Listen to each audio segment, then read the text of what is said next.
Il a fêté ses 30 ans, mais a toujours aussi fière allure.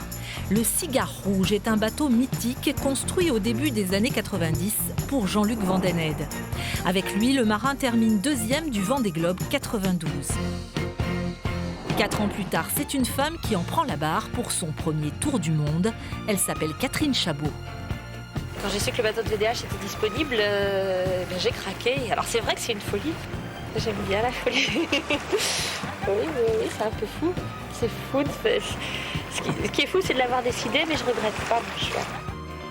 Après 140 jours de mer, Catherine sera la première femme à boucler le Vendée Globe.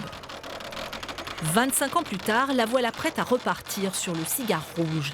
À 59 ans, elle va disputer sa deuxième route du Rhum et renouer avec la course en solitaire. Ce qui me manquait, je crois que c'est mon intimité avec la mer. J'ai besoin de retrouver le contact en fait avec la mer.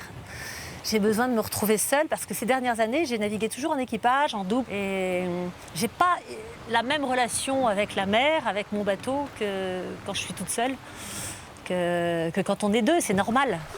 Mais pour cela, Catherine a dû reprendre les bonnes vieilles habitudes de navigation qu'elle avait peut-être un peu perdues ces dernières années. Non, là, j'ai fait une erreur de débutante quand j'ai installé ma drisse. Et j'ai pas bien fait mes nœuds. Enfin, si, j'ai bien fait mes nœuds, mais pas passé au bon endroit.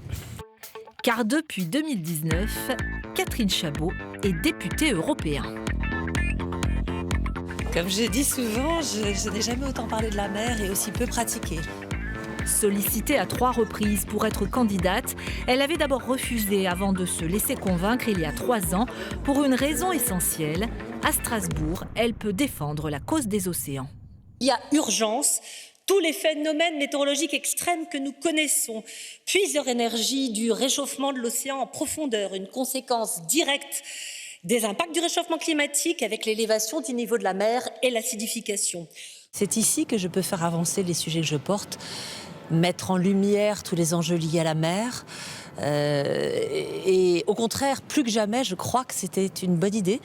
Parce que si vous voulez réduire les déchets qui vont à la mer, réduire toutes les pollutions, décarboner le transport maritime, promouvoir les énergies marines, faire entendre la voix de l'océan dans les négociations climatiques, c'est l'Europe qui négocie.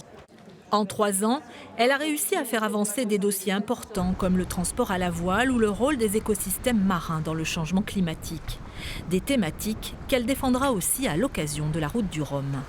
Je veux profiter de l'éclairage médiatique de la route du Rhum que je n'ai pas à Bruxelles ni à Strasbourg. Mon slogan de campagne pendant les élections européennes, c'était « L'Europe renaîtra aussi de la mer ». C'est le message que je veux délivrer pendant la course. Catherine Chabot est la seule femme engagée dans la classe Rhum. Avec cette course, elle espère écrire une nouvelle page de l'histoire du Cigare Rouge et porter haut la cause qu'elle défend depuis toujours, la mer, bien commun de l'humanité.